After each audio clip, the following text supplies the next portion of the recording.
Does this scene look familiar to you? Sat on the couch, eating cereal, out the box, wanting to be better, but taking absolutely no action towards it.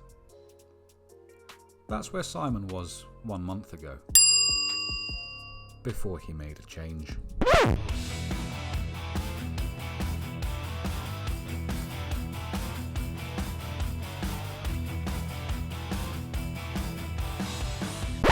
So what happened and what changed? What happened is a long story of pain, regret, discontent and dissatisfaction of the self who is and the self that could be. In short, Simon wanted to make improvements in his life.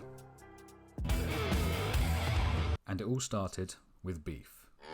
At the beginning of his endeavour, Simon weighed 87.15 kilos, considered himself a fat sack of potatoes.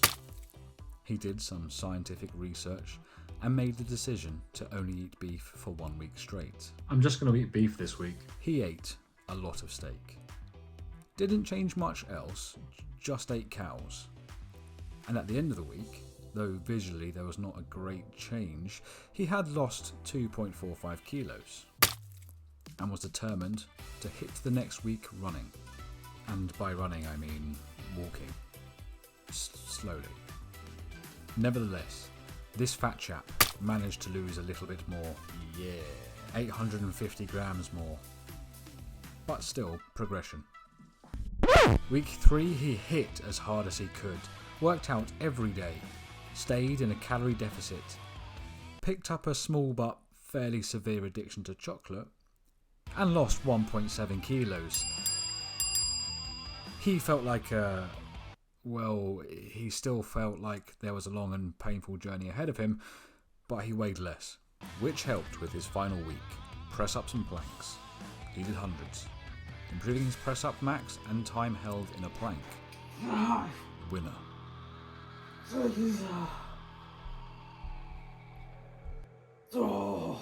In total, over the course of the 4 weeks, Simon had lost 5.25 kilos.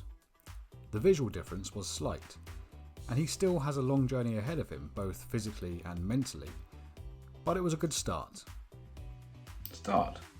He had learnt a lot about himself along the way, and would be carrying those lessons through to the next month. Subscribe to see how that goes. As for this month, Simon had made an effort to change. But what was the driving factor behind it? Well, it was a moment, or more like several moments in his life that he took to look at where he was. This time taking full accountability for where he was, and he was not where he wanted to be. In these moments, his usual go-to was self-pity and dopamine-inducing activities, in which he turned to video games, food, and delusions to make himself feel better than he actually was. But this time was different. He took full accountability for where he was, with greater awareness and desire than he had had before, and in doing so decided to make a change that would last. If you want things to change, you've got to change them. Subscribe to see how he gets on next month.